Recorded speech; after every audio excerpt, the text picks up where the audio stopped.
ये सब इस पॉइंट तक कैसे आ गया? मैं तो ऐसा इंसान था भी नहीं जो रेड फ्लैग्स को इग्नोर करे और जो सिर्फ अपने कन्वीनियंस के लिए अंधों की तरह गलत कदम रख दे। मैं तो हर समय प्रिकॉशन लेके रखता था, हर समय ये देखता था कि सेफ्टी मेरे लिए मतलब प्रायोरिटी थी सेफ्टी, बट स्टिल मैं इन सब में कैसे फंस गया। दोस्तों, मुझे लगता है लाइफ के पास ना हमेशा एक तरीका रहता है आपको धीरे धीरे तोड़ने का, आपको उस एज तक धकेलने का जहां पर आपको बाउंड्रीज दिखना बंद हो जाए। और मेरे साथ भी कुछ ऐसा ही हुआ है। मेरा नाम जेसन है और मैं 22 साल का हूँ, एक इंट्रोवर्ट। और अगर सच कहूँ तो मैं कभी भी आगे बढ़ने में अच्छा नहीं रहा। जब बाकी स्टूडेंट्स क्लब्स ज्वाइन करते थे, मैं उस समय नेटवर्किंग और इंटर्नशिप करता था। मैं अपने डॉर्म में बंद रहता था, टेक्स्ट बुक्स में दबा हुआ और लेट नाइट स्टडी सेशंस में उलझा हुआ।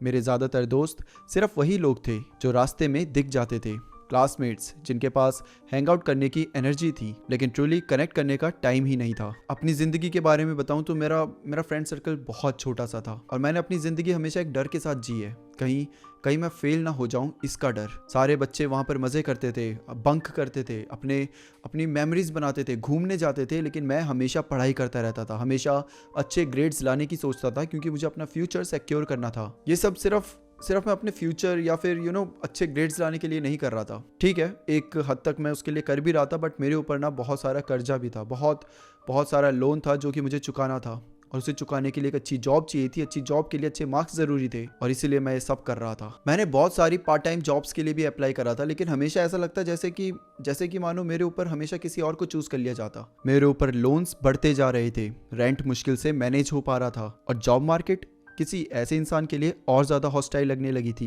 जिसके पास ना तो एक्सपीरियंस हो ना ही कनेक्शंस। मैं जितना कर सकता था मैं सब कुछ कर रहा था, लेकिन फिर भी दिन के एंड तक मैं सिर्फ 2 वक्त की रोटी के पैसे ही कमा पा रहा था। और तभी मैंने वो देखी, एक job listing. Science search institute में एक नाइट गार्ड की जॉब की लिस्टिंग लगी हुई थी। मुझे अभी भी याद है जब मैं उन लाइंस को पढ़ रहा था, मेरी आंखें जैसे कि मानो स्क्रीन में चिपक गई थी। हर एक लाइन, हर एक वर्ड मुझे कहीं ना कहीं एक उम्मीद दे रहा था, एक अच्छी और नई जॉब की उम्मीद। स्क्रीन में लिखा हुआ आ रहा था, एक नाइट जॉब जिसमें आपको सिक्योरिटी कैमरास मॉनिटर करने हैं, इसमें आपको पेमेंट भी काफ़ी हाई मिलेगी और आप ये इमीडिएटली स्टार्ट कर सकते हो। मैं सिर्फ 1 मिनट के लिए हिचकिचाया, मुझे डिटेल्स की परवाह नहीं थी, लेकिन ये कुछ ज़्यादा ही परफेक्ट लग रही थी। क्या मैं इस पोजीशन में हूँ कि मैं किसी पे शक भी कर सकूँ? नहीं, मुझे बस पैसे चाहिए, कैसे भी करके किसी भी हालत में मुझे अपने लोन्स चुकाने थे और मैं तुरंत उस जॉब के लिए अप्लाई कर देता हूँ। इन सारी चीज़ों को इग्नोर करते हुए कि उस एड में इंफॉर्मेशन कितनी कम थी और पैसे इतने ज़्यादा, वो भी सिर्फ एक सिक्योरिटी गार्ड की जॉब के लिए इतने ज़्यादा पैसे कोई नहीं देता, बट स्टिल ये दे रहे थे और मैंने इन सारी चीज़ों को इग्नोर करा and I applied for that job. 2 दिन बाद मुझे कॉल आती है। लाइन के दूसरे साइड एक आदमी था जिसने अपना इंट्रोडक्शन नहीं दिया, बस इतना कहा कि मेरा एक इंटरव्यू होगा, शाम के 6 बजे रिसर्च इंस्टीट्यूट में आ जाना और वहीं पर मेरा इंटरव्यू लिया जाएगा। और उसके बोलने का तरीका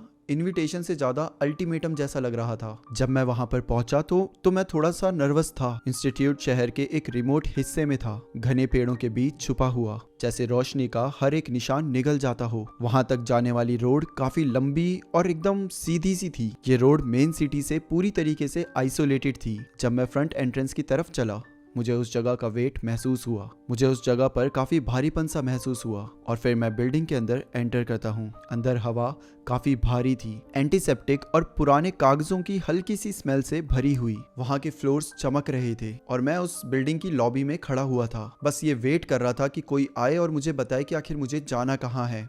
ज़्यादा देर नहीं हुई, तभी एक आदमी जिसका नाम मिस्टर स्कार्ड होता है वो मेरे सामने आता है। वो आदमी लंबा था, उसने काले कलर का सूट और एक पर्पल कलर की टाई पहनी हुई थी। उसका चेहरा शार्प और एंगुलर था, उसकी आंखें बाज की तरह तेज थी लेकिन उनमें कोई वार्मथ नहीं थी। उसकी स्टिफ मूवमेंट्स ऐसा लग रहा था जैसे कि वो जानबूझकर कर रहा था, हर जेस्चर मेजर करे हुए, जैसे उसकी पूरी बॉडी एफिशिएंसी के लिए कैलिब्रेटेड एक मशीन हो। ऐसा लग रहा था जैसे वो आदमी नहीं बल्कि कोई रोबोट हो। और जब उसने मेरे से हाथ मिलाया तो उसका हाथ बहुत ज़्यादा ठंडा था, किसी स्टील या किसी मेटल की तरह। वो मेरा रेज्यूमे पढ़ते हुए मुझसे पूछता है, तुम्हारे पास पहले भी कोई सिक्योरिटी गार्ड एक्सपीरियंस है क्या? मैं कहता हूँ कि नहीं सर, मैं नया हूँ, लेकिन मैं फास्ट लर्नर हूँ, मैं हर डिटेल्स पे ध्यान दूंगा और मैं ये जॉब बहुत आराम से कर लूँगा। स्कार्ड मुझे काफ़ी देर तक घूरता रहता है, काफ़ी खामोशी के साथ, और वो जो एक्सप्रेशन थे वो ऐसे लग रहे थे जैसे कि मानो मैं किसी ऐसे टेस्ट में फेल हो गया जिसके बारे में मुझे पता भी नहीं था। एंड फाइनली वो बोलता है तुम आज रात से स्टार्ट करोगे, एंड देन मुझे कुछ साइन करने के लिए पेपर्स दे देता है। उसने मुझसे ना तो कोई सवाल पूछे ना ही कुछ, सीधा मुझे रख दिया। और ये बात मुझे थोड़ी अजीब भी लगी, लेकिन मैं इसको सिर्फ अपनी किस्मत समझ के रख लेता हूँ, क्योंकि वहाँ की पेमेंट काफ़ी अच्छी थी और जॉब काफ़ी सिंपल लग रही थी। नाइट शिफ्ट के दौरान एक आइसोलेटेड रिसर्च फैसिलिटी में सिक्योरिटी कैमरास मॉनिटर करने थे। उसने मुझे चाबियों का एक सेट दिया और फिर डेस्क पर एक एनवेलप मेरी तरफ पुश करा, और फिर उसने मुझे कहा कि जब वहां पर पहुंचो तो इन्हें पढ़ना और रूल्स फॉलो करने में फेल मत होना। और हाँ, एक और बात, जॉब क्विट करने से पहले तुम्हें यहाँ पर 3 हफ्ते गुजारने पड़ेंगे। मैं उसके दिए हुए कॉन्ट्रैक्ट को साइन करता हूँ और वापस उसे दे देता हूँ, और वो भी उस कॉन्ट्रैक्ट को लेकर वहाँ से चला जाता है बिना कुछ बोले, बिना कुछ पूछे। अब मैं सिर्फ अकेले उस रूम में बैठा हुआ हूँ। ऐसा लगा जैसे कि वो मुझे बस छोड़कर चला गया। मुझे अभी भी याद है जब मैं इंस्टीट्यूट से अंदर आ रहा था इंस्टीट्यूट में, मैं यहाँ वहाँ हर जगह देख रहा था तो हर जगह एक अजीब सी खामोशी थी। कुछ रूम्स में रिसर्चर्स थे, शायद डॉक्टर्स थे, शायद साइंटिस्ट थे, आई डोंट नो, वो अपना काम कर रहे थे। उनको थोड़ी देर तक मैंने देखा, उन्होंने भी मुझे देखा, लेकिन उसके बाद उनमें से कोई भी मेरे से बात करने नहीं आया। Maybe they were busy or something like that, I don't know. और थोड़ी देर बाद मैं भी उनसे नज़र हटा लेता हूँ।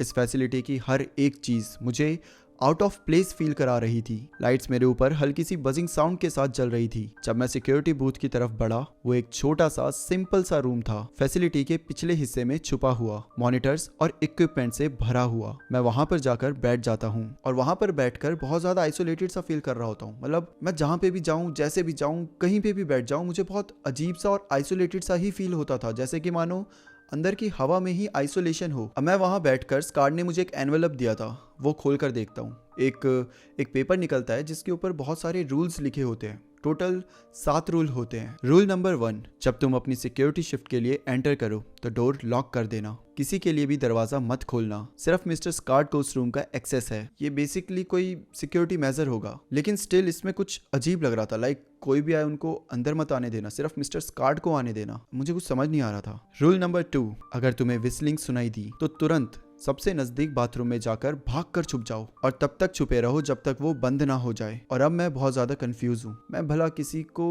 विसल करते हुए अगर सुन लूँ तो भागकर क्यों छुपना है? ऐसा लग रहा है जैसे कि मानो कोई हम पर अटैक कर रहा है। हर एक रूल धीरे धीरे और ज्यादा मिस्टीरियस और ज्यादा डेंजरस होता जा रहा है। रूल नंबर 3, अगर तुम किसी सिक्योरिटी कैमरा पे एक फेसलेस आदमी को देखो तो तुरंत इंस्पेक्टर को कॉल करो, वो एनोमली हैंडल करेगा। अगर तुम उससे कांटेक्ट नहीं कर पाओ तो बिल्डिंग के 2nd फ्लोर पर इलेक्ट्रिकल रूम में जाओ और दुआ करो कि वो तुम्हें ढूंढ ना पाए। इस रूल ने मुझे जेन्युइनली कंफ्यूज कर दिया है। Faceless man, what the hell. मैं वापस से इन सारे रूल्स को पढ़ने लगता हूँ, कुछ समझ में आए या कुछ डिकोड कर पाऊँ इस उम्मीद से, लेकिन मैं कुछ भी समझ नहीं पा रहा। रूल नंबर 4, किसी भी हाल में मिस्टर स्कार्ड के अलावा किसी और रिसर्चर्स या साइंटिस्ट से बात मत करना। रूल नंबर 5, जॉब के दौरान कभी मत सोना। कम से कम रूल नंबर 4 और रूल नंबर 5 मुझे नॉर्मल लग रहे हैं। ऑब्वियसली जॉब के टाइम किसी को भी सोना मना होता है और आपके कुछ मैनेजर्स होते हैं जिनको आपको रिपोर्ट करनी होती है। ठीक है, ये चाह रहे हैं कि मैं किसी और से बात ना करूं क्योंकि मैं सिक्योरिटी कैमरास पे फिर फोकस नहीं करूंगा, यहाँ वहाँ बातें करने लग जाऊंगा, शायद इसलिए।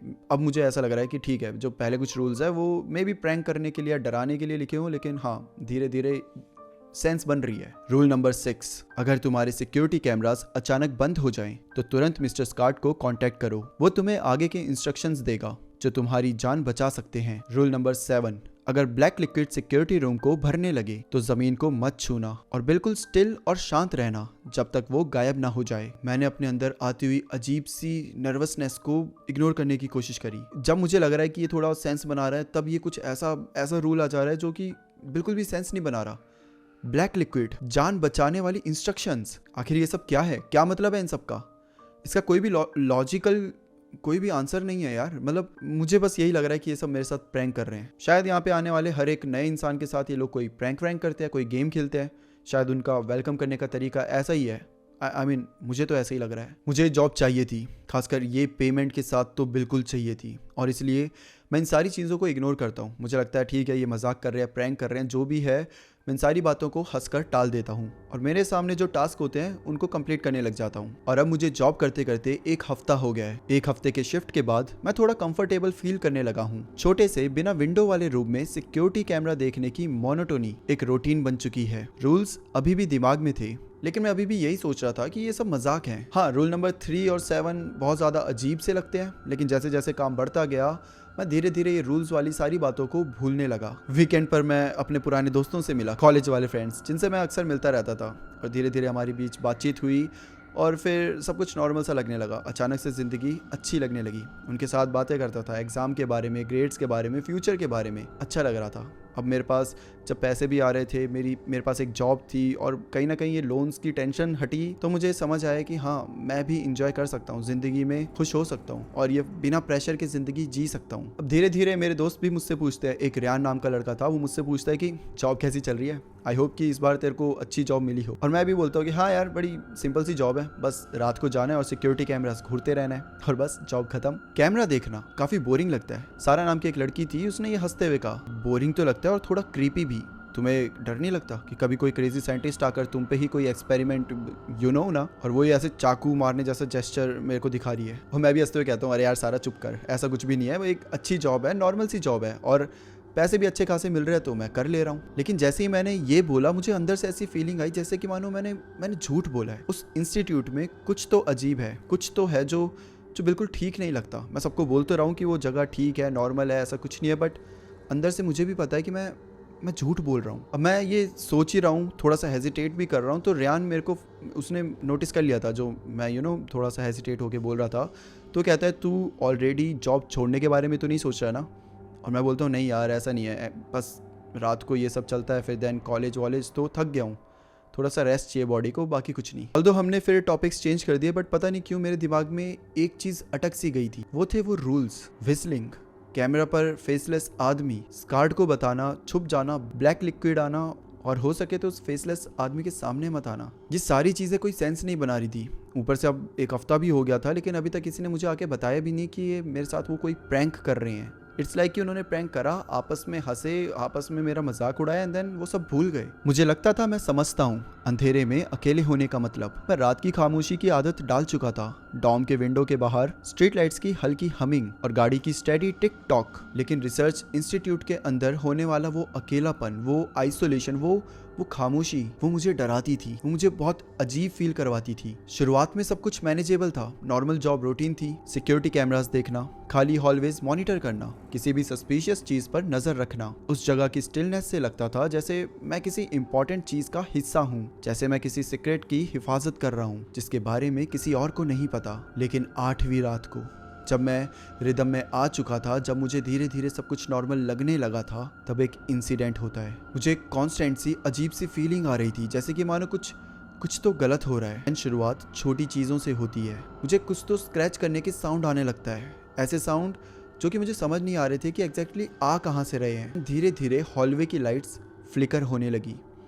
मैंने सोच के इग्नोर कर दिया कि पुरानी बिल्डिंग है, और पुरानी बिल्डिंग्स में ये सब चीज़ें होती है, लाइट्स फ्लिकर होना, यहाँ वहाँ से आवाज़ें आना, मैं बस इग्नोर कर दिया। बट फिर लगभग आधी रात के आसपास ये हुआ। मैं सिक्योरिटी मॉनिटर्स के सामने बैठा था, जबकि रिपीटेटिव नेचर की वजह से मैं थोड़ा सा होश में था और थोड़ा सा नींद में। फोन मेरी गोद में रखा हुआ था। मैं टाइम पास करने के लिए सोशल मीडिया स्क्रॉल कर रहा था। मेरी आंखें इंस्टिंक्टिवली कभी फोन की तरफ जाती तो कभी स्क्रीन की तरफ, और तभी मैंने उसे देखा। शुरू में वो बस कैमरा फीड के एक कोने में एक शैडो सा था। ऐसा लग रहा था जैसे कोई हॉलवे में चल रहा हो। उसकी मूवमेंट्स स्टिफ और जर्की सी थी, लेकिन किसी इंसान के चलने जैसी नहीं। उस फिगर की मूवमेंट्स मैकेनिकल थी, जैसे कि मानो कोई पपेट हो जिसको कोई इनविजिबल स्ट्रिंग्स के साथ कंट्रोल कर रहा हो। और वो लंबा था, एक लंबा सा व्हाइट कोट पहने हुए। शायद कोई रिसर्चर होगा, लेकिन कुछ तो था उसमें जो नॉर्मल नहीं था। मैं स्क्रीन के पास झुक जाता हूँ और ज्यादा क्लोजली देखने के लिए। मेरा दिल जोर जोर से धड़क रहा होता है। वो आदमी कैमरा की तरफ आ रहा था,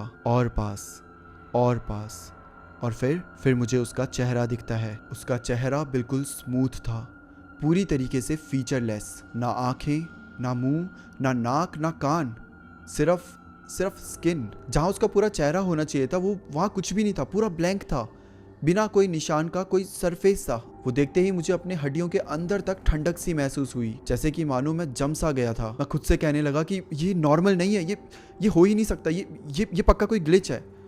ऐसा कैसे हो सकता है? लेकिन जैसे ही मैं स्क्रीन को घूरता रहा मुझे समझ आने लगा कि वो जो भी था वो सिक्योरिटी बूथ के पास आ रहा था। वो मेरी तरफ आ रहा था। मुझे मेरा दिल तेजी से धड़कता हुआ महसूस हुआ। मैं बहुत ज्यादा पैनिक करने लगा था। मेरी जो नसें थी वो फूल सी गई थी। मैं घबराहट में अपने कांपते हुए हाथ से फोन उठाता हूँ। मैं ढंग से नंबर भी नहीं मिला रहा होता। मैंने एक इमरजेंसी नंबर सेव करा था स्कार्ड के नंबर का जो उसने मुझे दिया था।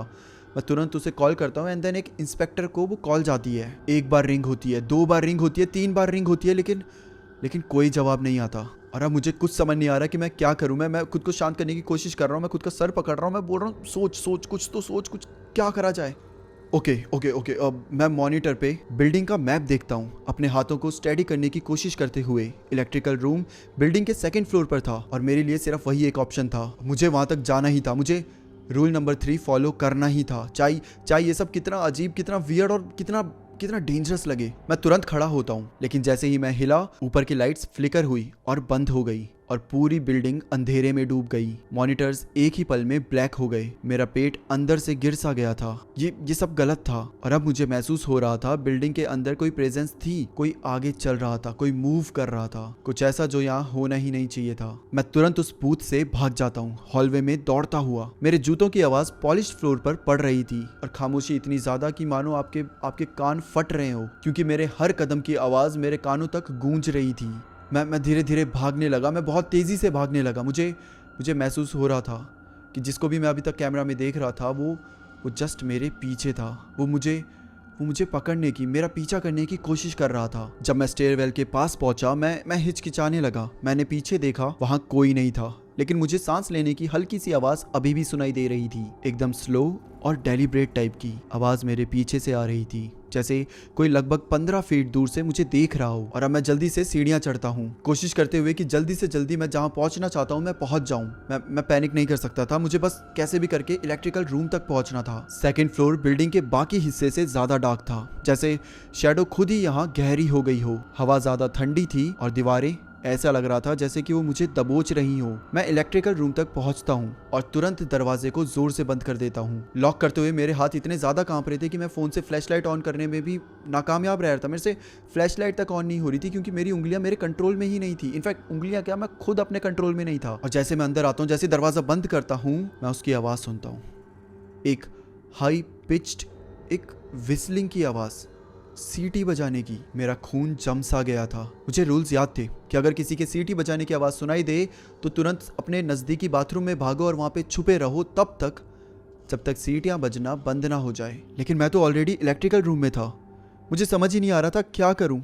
मेरी पल्स कानों में जोर से बज रही थी और मुझे तो अपने घुटने कांपते हुए भी महसूस हो रहे थे। मैं सबसे दूर वाले कोने में पीछे हट गया, ठंडी दीवार से खुद को चिपकाकर। विस्लिंग और ज्यादा तेज होती जा रही थी और ज्यादा जोर से सुनाई दे रही थी। ऐसा लग रहा था कि जो भी ये सीटियां बजा रहा है वो बस मेरे दरवाजे के पास, एकदम पास आकर खड़ा हो गया है। मैंने अपनी सांसें तक रोक दी। अब मैं सिर्फ दरवाजे को घूरता जा रहा हूँ, ये दुआ कर रहा हूँ कि बस दरवाजा खुले ना। एंड विस्लिंग के साथ अब एक और आवाज भी थी। ये आवाज किसी चीज के जमीन पर घिसते हुए चलने की बिल्कुल पहचानी हुई आवाज थी, जैसे कोई अपने पाँव से घसीट के जमीन पे चल रहा हो। और फिर अचानक से सब कुछ बंद हो गया। विस्लिंग की आवाज़ बंद हो गई, स्क्रैचिंग की आवाज़ बंद हो गई और मैं काफ़ी देर तक हिला तक नहीं। आखिरकार मैं धीरे धीरे दरवाजे के पास जाता हूँ और उसे हल्का सा खोलता हूँ। हॉलवे खाली था और खामोशी इतनी ज़्यादा जैसे कि मानो वो अंदर से मुझे चीर रही हो। मैंने एक सेकंड भी वेस्ट नहीं करा। मैं भागा। मैं ज़िंदगी में कभी जितना तेज़ नहीं भागा था उतना तेज़ भागा और मैं रिसर्च फैसिलिटी के बाहर भाग गया। मुझे बिल्कुल फ़र्क नहीं पड़ रहा था इस समय पर कि मेरी एक जॉब है या फिर मुझे पेमेंट नहीं मिलेगी। जो भी होता होगा होने दो, मुझे बस समझना था कि अभी ये हुआ क्या। मैं भागते हुए सीधा घर आ जाता हूँ। मुझे कोई कॉल्स नहीं आती, मैसेज नहीं आती, किसी का कोई नोटिस भी नहीं आता। पूरे दिन मैं डरा हुआ रहता हूँ। मुझे बस समझना था कि ये सब चल क्या रहा है। और सच बताऊं तो मुझे कुछ समझ नहीं आ रहा था। और रात आते आते मैं खुद को मना लेता हूँ वहाँ वापस जाने के लिए। मुझे पेमेंट चाहिए थी, सच बता रहा हूँ। मुझे लोन शार्क्स जो ये सब होते हैं ना, ये मुझे बहुत परेशान करने लगे थे। मैं नॉर्मल लाइफ यहाँ ऐसे नहीं जी सकता। और भले ही वहाँ पे जो भी हो रहा होगा, एक बार मुझे समझ आ जाएगा कि तो बाकी लोग भी तो वहाँ काम कर रहे हैं, मैं भी कर लूँगा, इट्स ओके, बट मैं ऐसे नहीं जी सकता। और फिर मैं वापस से अगले दिन उसी रिसर्च सेंटर के अंदर जाता हूँ। अब रातें एक दूसरे में घुलने लगी। हर एक रात पिछली रात से ज्यादा भयानक होती। ऐसा लगता था जैसे साइंटिफिक रिसर्च इंस्टीट्यूट की दीवारें जिंदा हो रही हो, मुझे देख रही हो, मेरी एक गलती का इंतजार कर रही हो। मैं खुद को याद दिलाने की कोशिश करता रहा कि मैं ये सब क्यों कर रहा हूँ, पैसों के लिए, डेट से निकलने के मौके के लिए। लेकिन धीरे धीरे परवाह करना मुश्किल होता जा रहा था। मैं मॉनिटर्स में अपनी रिफ्लेक्शंस देखता और बहुत मुश्किल से खुद को पहचान पाता। पीला चेहरा, मेरा चेहरा पीला पड़ने लगा था। मेरी आंखें बड़ी होने लगी थी और पूरी आंखों के नीचे गड्ढे से होने लगे थे। बिखरे हुए बाल और पूरी तरीके से डरा हुआ इंसान। जब मैं खुद को स्क्रीन में देखता था ना, मुझे फील होता था कि मैंने खुद को कभी इस हालत में देखा ही नहीं था जिस हालत में मैं अब पहुंच चुका था। ये सिर्फ एक थकान नहीं थी, ये डर था। दीवारों की उन चर सी आवाज, फ्लोरोसेंट लाइट्स की हर फ्लिकर मेरी नर्व्स को हिला देती थी और मैं इस फीलिंग से बाहर ही नहीं आ पाता था कि कोई मेरे पीछे बस खड़ा है और मुझे देख रहा है। ये रूल्स अब मुझे एक लाइफ लाइन की तरह लगने लगे थे, एक पतला सा धागा जो शायद मुझे मेरी सैनिटी से बांधे हुए था। मैं उन्हें बार बार पढ़ता रहता, याद करने की कोशिश करता। मैं यहाँ स्लिप अप अफोर्ड नहीं कर सकता था क्योंकि मैं यहाँ पर कोई भी गलती अफोर्ड नहीं कर सकता था, ना तो यहाँ पर और ना ही तब जब वो चीज़ मुझे देख रही हो। मेरे एनकाउंटर्स और ज़्यादा खराब होते गए। एक रात की बात है, कैमरास ग्लिच करने लगे, स्क्रीन स्टैटिक से डिस्टॉर्टेड बर्स्ट में बदलने लगी। मैं आगे झुक गया रैप्ड इमेजेस को समझने की कोशिश करते हुए। तभी मैंने उसे देखा, कैमरा 4 के लेंस में सीधा घूरती हुई एक काली अनोखी काली आंखों की जोड़ी, एक बहुत ज्यादा काली आंखें। वो आंखें बिल्कुल भी इंसानी नहीं थी बल्कि बहुत ज्यादा बड़ी थी और उन आंखों के पीछे बहुत ज्यादा अंधेरा था, जैसे कि एंडलेस खाली सा स्पेस। देखकर मैं ना तो हिला और ना ही मैं सांस ले पा रहा था। वो आंखें बिना हिले बिना पलके झपकाए सिर्फ घूरती रही और फिर स्क्रीन स्टैटिक में बदल गई। मैं घबराकर बाकी कैमरास चेक करने लगा। हॉलवेज खाली था, लैब्स अंधेरे में डूबे हुए थे, लेकिन मुझे पता था वो बाहर था, कॉरिडोर्स में घूम रहा था और मेरी एक गलती का इंतजार कर रहा था। मेरा दिल बहुत तेजी से धड़कने लगा। मैं जाता हूँ, मैं बूथ के दरवाजे को बंद करता हूँ और 3 बार चेक करता हूँ। मैं पूरी तरीके से आइसोलेटेड था और ये आइसोलेशन मुझे खाने को दौड़ रहा था। मैं चिल्लाना चाहता था, रोना चाहता था, लोगों को बस कॉल करके अपनी बात बताना चाहता था, लेकिन मैं किससे कॉल करता, किसको अपनी बात बताता? कोई भी ऐसा इंसान जिसे मैं ये बताता वो मुझे पागल समझता और गलती से अगर वो मुझ पे मान भी लेता तो भला मेरी क्या ही मदद कर पाता। आने वाले कुछ दिनों में अब मुझे नाइटमेयर्स आना शुरू हो गए, फेसलेस आदमियों के सपने और काले लिक्विड के जो मेरे रूम में घुसकर मेरी सांसों को भर देते थे, मुझे डुबा देते थे। मैं हाफते हुए उठता, पसीने में भीगा हुआ, और मेरी चीखने की आवाज उस छोटे से अपार्टमेंट में गूंजती रहती। मैं सीलिंग को बार बार घूरता रहता, सिर्फ ये सोचते हुए कि क्या ये सब वर्थ इट है जो मैं कर रहा हूँ, क्या सच में ये वर्थ इट है। एक सुबह की बात है, जब मैं इंस्टीट्यूट से निकल रहा था, मैंने एक रिसर्चर को देखा जिसे मैं पहचानता नहीं था, जो अपोजिट डायरेक्शन में जा रहा था। वो लंबा और पतला था, उसका लैब कोट बिल्कुल साफ था, उसका चेहरा थोड़ा अजीब सा लग रहा था, बहुत ज्यादा कंपोज्ड, बहुत ज्यादा शांत। उसने मेरी तरफ देखा और मुझे देखकर छोटा सा नॉट किया, और जब उसने मुझे देखा तो उसके देखने का तरीका बहुत अनसेटलिंग सा था, जैसे कि उसे कुछ ऐसा पता है जो मुझे पता नहीं है। मैं उसको रोकने के लिए, उसे पूछने के लिए अभी मुंह खोलता ही हूँ कि तब तक तो मुझसे बहुत दूर चला गया था। इनफैक्ट वो तो हॉलवे में कहीं गायब सा हो गया था, और वो छोटा सा एनकाउंटर मेरे साथ रह गया जब मैं सिक्योरिटी बूथ की तरफ चढ़ा। और मैं इस बात को भुला ही नहीं पा रहा था कि जो उसका एक्सप्रेशन था वो कोई क्यूरियोसिटी या मेरे को देखकर एकदम से चौंक जाना या खुश होना या सैड होना, ये सब नहीं था, बल्कि उसके एक्सप्रेशन में वो पिटी वाला एक्सप्रेशन था। He was feeling pity for me, like उस एक्सप्रेशन से मैं बस यही समझ पा रहा था। और उस रात सच में मैंने मिस्टर स्कॉट की आवाज़ सुनी, पहले बहुत धीरे से विस्पर करते हुए, और धीरे धीरे वो आवाज़ तेज होती गई। मैंने अभी भी दरवाज़ा नहीं खोला, रूल नंबर 1 था। मुझे याद है कि मिस्टर स्कॉट के अलावा ये दरवाज़ा किसी के लिए मत खोलना, बट पता नहीं क्यों मैं बहुत ज़्यादा डर गया था। क्या ये सच में मिस्टर स्कॉट है या फिर कोई और? मैं बस जानना चाहता था कि सच में जो बाहर से बुला रहा है, जो बाहर से मुझे आवाज़ दे रहा है, वो मिस्टर स्कॉट ही है या फिर कोई और। सच बताऊं तो इस समय पर मुझे जॉब छोड़ देनी चाहिए थी। ये जॉब मुझे तोड़ रही थी, धीरे धीरे करके मुझे अंदर से खा रही थी। हर शिफ्ट और ज़्यादा भारी लगने लगती, मिनट्स घंटों में बदलने लगे और घंटे एक इटर्निटी जैसे लगने लगे। लेकिन फिर भी मैं इसको छोड़ नहीं सकता था, एटलीस्ट अभी तो नहीं।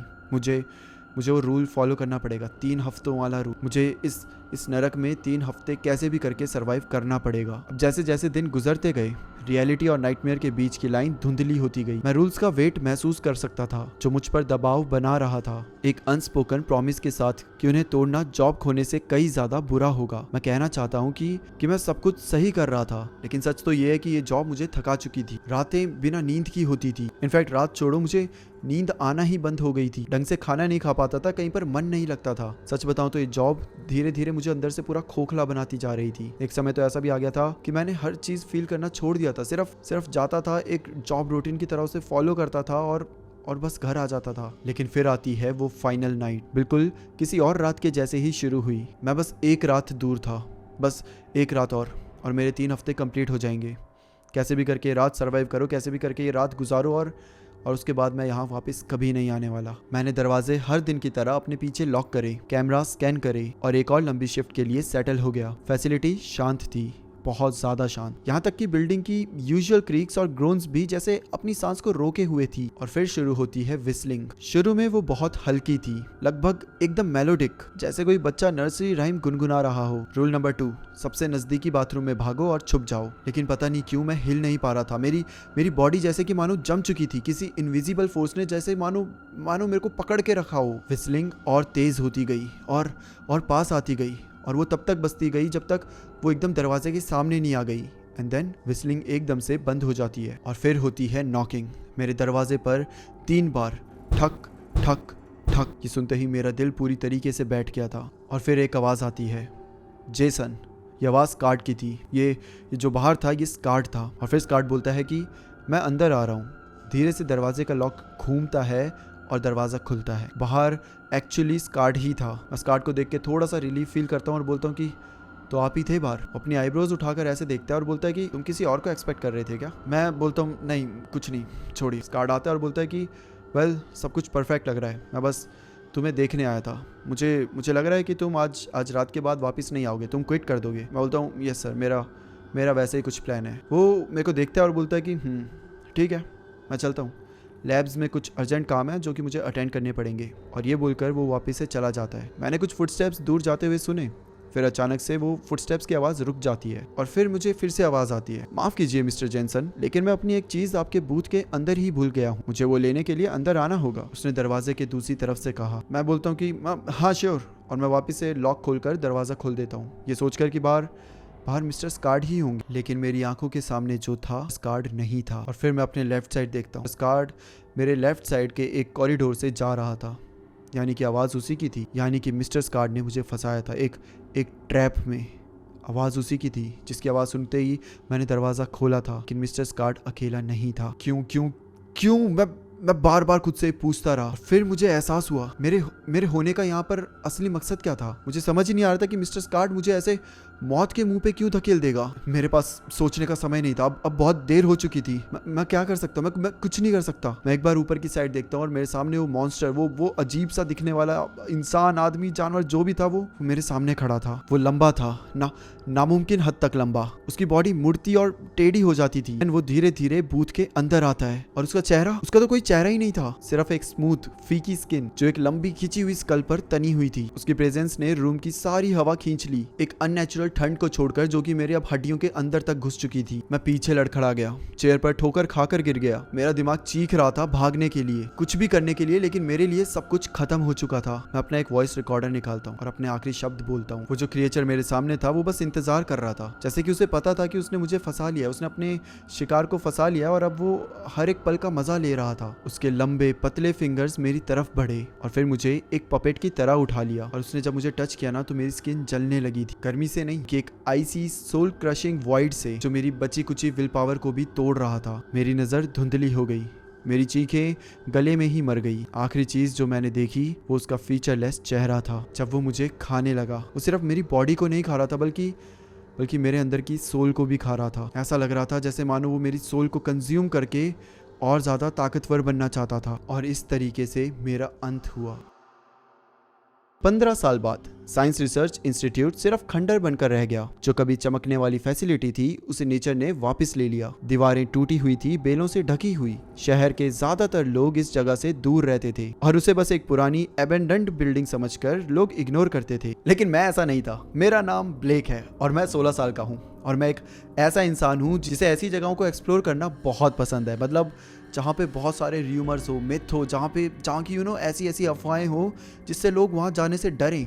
मुझे ऐसी जगहें अपनी तरफ खींचती है। मुझे वो जगह एक्सप्लोर करने में मज़ा आता है। और इसीलिए जब मेरे दोस्तों ने मुझे ये इंस्टीट्यूट एक्सप्लोर करने का डेयर दिया, मैंने बिल्कुल हेजिटेट नहीं करा। और जब मैं अंदर जाता हूँ तो अंदर का हाल मेरी सोच से भी बुरा था। अंदर हर जगह धूल ही धूल थी और फ्लोर पे टूटे हुए कांच और कुछ पेपर्स पड़े हुए थे। मैं फ्लैश लाइट को हाथ में लिए हुए खाली हॉलवे में घूम रहा था, एक्साइटमेंट और डर इन दोनों की एक अजीब सी फीलिंग के साथ। और तभी मुझे वहाँ पे वो दिखता है, एक सिक्योरिटी बूथ। डोर हिंजेस से लटक रहे थे और अंदर का रूम तो ऐसा लग रहा था जैसे कि वहाँ सालों से कोई आया ही नहीं है। दीवारों पे कुछ मॉनिटर्स लगे हुए थे जो कि पूरी तरीके से टूट चुके थे और उनमें तो जंग भी लग गया था। डेस्क पर बहुत सारे कागजों का ढेर था और उन ढेर के नीचे एक रिकॉर्डर था और उसके साथ साथ एक जर्नल थी। उस कैसेट जो रिकॉर्डर था उसके ऊपर लिखा हुआ था रिकॉर्डिंग 12 द फाइनल वर्ड्स। और हाँ, वो जो जर्नल थी उसमें भी लिखा हुआ था, उसमें एक नाम लिखा हुआ था, क्या था, जेसन। अब मैं उस रिकॉर्डर का प्ले बटन दबाता हूँ ये सोचते हुए कि भाई साहब कुछ तो हाथ आया है। पहले तो उसमें से कुछ खास आवाज़ आती नहीं है, बट देन एक आवाज़ आती है। अगर तुम सुन रहे हो, उस रिकॉर्डर में से आवाज़ आती है। ये आवाज़ कांप रही थी लेकिन मजबूत थी। अच्छा, आगे वो आवाज़ कहती है कि अगर तुम सुन रहे हो तो तुम्हें सच पता चल चुका है। रिसर्च इंस्टीट्यूट वैसा नहीं है जैसा दिखता है। साइंटिस्ट, रिसर्चर्स वो इंसान नहीं है, वो मॉन्स्टर्स हैं। वो तुम्हें यहाँ पहले लेकर आते हैं और फिर तुमसे रूल्स फॉलो करवाते हैं। जब तुम उन रूल्स को तोड़ देते हो वो तुमसे सब कुछ छीन लेते हैं। इसके बाद थोड़ी देर के लिए वहाँ खामोशी होती है और फिर एक सांस लेने की आवाज़ आती है और फिर वो बोलता है, मेरी तरह गलती मत करना, जो भी हो दूर रहना। और उसके बाद एक चीखने की आवाज़ आती है और अचानक से रिकॉर्डिंग ख़त्म हो जाती है। लगता है लोग सच मानते हैं, लगता है लोग यहाँ की जो बातें करते हैं उन्हें सच लगता है।